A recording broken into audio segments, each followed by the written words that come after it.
Peter Diamandis says in 10 years there will be two kinds of companies, those that fully embrace and use AI and those that are bankrupt. So what makes a difference? What sets those two types of companies apart? What can you do to ride this AI wave and get ahead in this era of digitization? In this video, I'll talk about 3 principles to do exactly that. First of all, why it matters, which is kind of where we're here already. Second, how you get the first step. And then thirdly, the power and the magic of automation. So let's get going.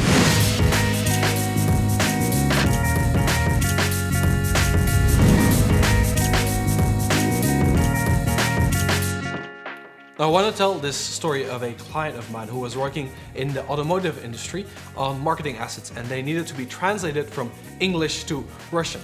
Now, the thing is, they used to have translations agencies for doing exactly that.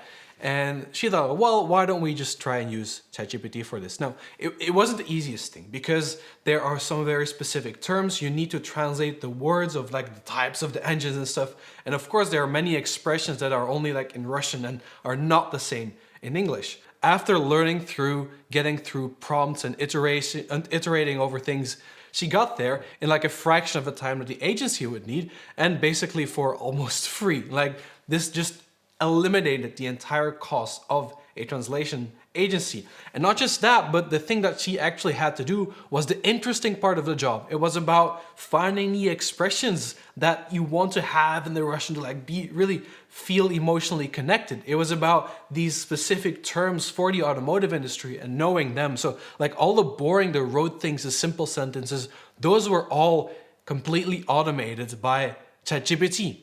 And that is, I think, that shows you really the power of why we want to use these things. Like, it's not going to take your entire job. Honestly, it's going to make your job easier. AI does not replace jobs, it replaces tasks. For example, think about a school bus driver, right? We'll have self-driving cars in a few years. Does that make the school bus driver disappear? No, because they don't just drive the school bus. They also take care of the kids. They make sure they're safe. They make sure there's no bullying happening. They get them to school safely. They pay attention to them. And that's what will increase. That will become more and more important as just the car drives itself.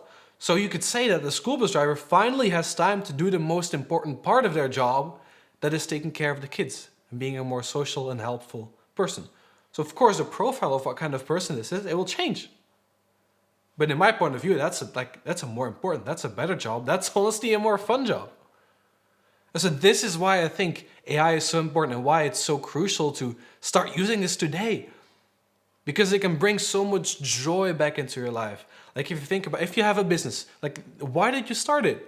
Think back, like it's probably something like I want to have time freedom, I want to have location freedom. I don't want to cancel dinner with friends because I have work to do and I need to sleep because I need to get to work on time.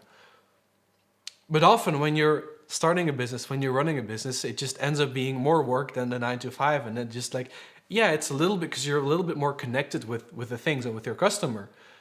But still, like it's more work. Like this, I wanted this time freedom. I think that is what you can get back with AI because we often need to wear 15 different hats. And I say today you replace that with the 15 different chats. Right? All the hats, all the different roles you have in your business. Build an AI chatbot personal coach for you that helps you. I literally did this for this video.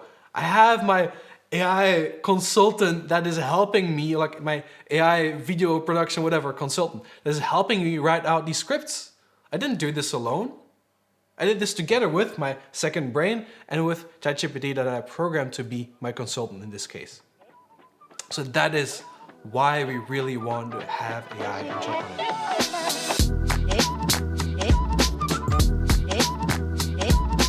That brings us to our second principle, taking the first step. And I want to celebrate you at this point in time because Jack, you are here, you are learning. You've made it past the first minute of this video, which I'm eternally grateful for that because that's, honestly, it's hard to make a video that people keep watching. And you're here, so that, that means a lot to me. And I hope you enjoy this one and you will enjoy many of my other content that I make. Anyways, you're here, but now I want to confront you. My question to you is, are you actually implementing? Because it's so easy to go from video to video to video and not actually do something.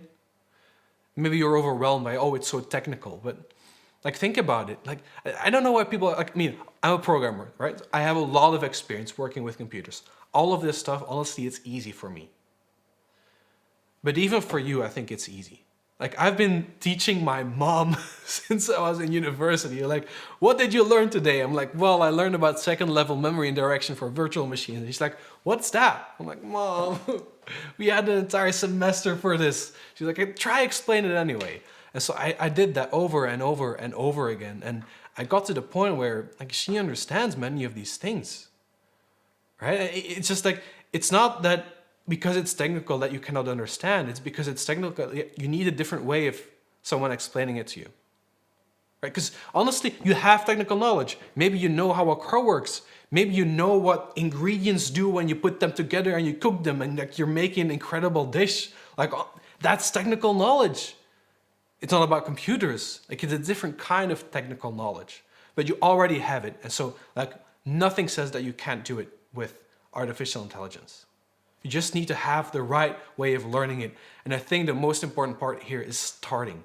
I mean, some of these things are so simple. Another customer, we were in a workshop about learning to work with ChatGPT.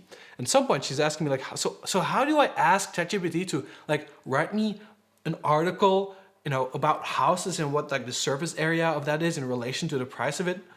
I was like, you literally write an article about houses and the surface. Like, you know, sometimes it takes just one little click, one little shift to start using this and start saving a ton of time, because honestly, the small things even make a big difference. Slack recently published a study, they call it the State of Work 2023, and they saw that people who were using AI were 90% more likely to report being more productive than their peers who didn't use AI. People using automation saved on average 3.6 hours a day. And this is knowing that only 14% of the people in the workplace receive training about AI. That's why I'm so grateful that you're here, because you probably don't get it in the workplace. I didn't get it when I was at corporate. I hated it. Like, my thing is learning. I want to know everything about anything. And they just like were taking my time and making me like do things over and over and over again, even though I knew there was a better way if I had the investment, if I could make the investment of learning a better way. So like, you're here and thank you for that. But you need to take the next step. You need to start using these things. And maybe you're like me, you just like kind of go and learn it and then Google whatever you don't know. Or maybe you need a more structured program. That's fine. Just find what you need as long as you can get started.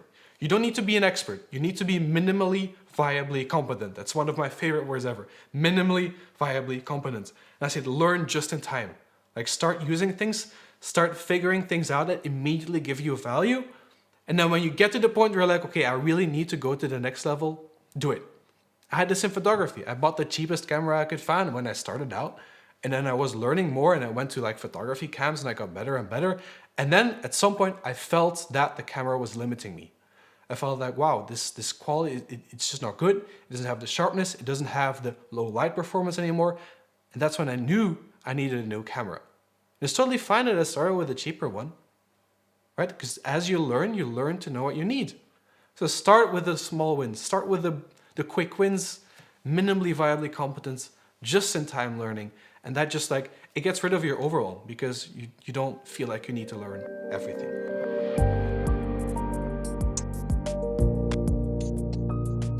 Which brings me to the third and last principle, that is the magic of automation. Now, if you've used ChatGPT, you know that you can ask it things and things come out, right? That's cool and all, and it can be a lot faster than people, but because it's a machine, because it's a computer, you can automate things. And that's where stuff gets really magical. Like in one of my recent videos, I showed you how to build this automation that with Airtable, with integrations, with ChatGPT, like you just take a bunch of things, you kind of glue them together. And what the thing did was it took a blog post, that's any blog post you write, and automatically from that, it extracts a quote, it creates an image specifically related to the quote and the article, and it creates this Instagram quote card, which has the layout exactly as you wanted it to be. It creates the image and it's ready for you to just upload it to Instagram. Automatically, in a few seconds. Like you could just, like once you have this once, you just do it for 100 articles. Like, it's just hours and hours and hours of time saved. And honestly, it's the most boring part because your creative work of writing the article, it's already over, right? Maybe you want to come up with the quotes. And then you just change the automation a little bit, so you come up with the quotes and it just generates the image. But like you going into Canva and like moving the text and making it smaller or bigger so that it fits, all that kind of stuff, it's just like, it's done in 2 seconds.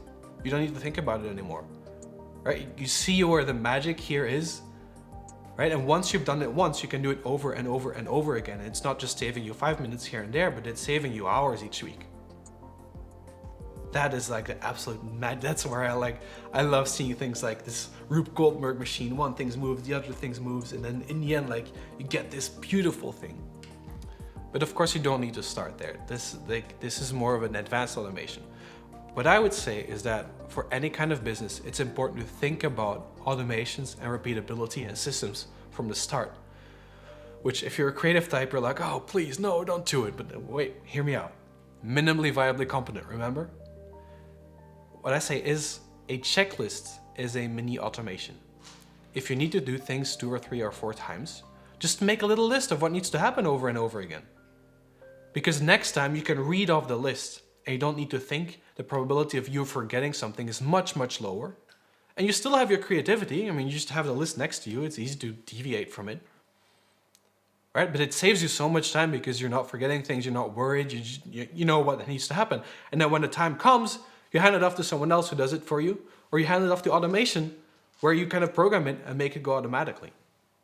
Right? You see, like it can start really small, and really small is already very, very good. So I want to end off here with a little vision of the future. Like imagine you're there, like business is taken care of. The most important things, the most boring things, they're just happening automatically. Like you see that in front of you. You see that the interesting parts are for you to still be creative, and the boring parts are for the machine to be machines. Like, let the humans be humans. Let the machines be the machines. I think that is what the future should look like. And that is a future you can start building today. So will you thrive with AI?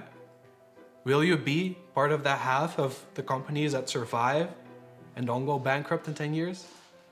Because honestly, this divide is growing every day. And you can do it. You can learn it. Just continue learning, continue practicing, start getting there, start making something. If you want to go on YouTube, go continue. If you want to learn with me, check out my AI Accelerator, which is a program, a live program where we go together 2 hours each week with a bunch of people. We figure things out. Like I will teach you something, or you come with your ideas and we make it and we do it together so that you are be sure that you are following along. You won't fall behind. You won't get stuck because there's some kind of error that you don't understand. I got all this technical knowledge. I can explain it to you. That is the AI Accelerator, and I wanted to invite you to come there. So click the link in the description, like this video, subscribe to see more content from me, and I'll see you later.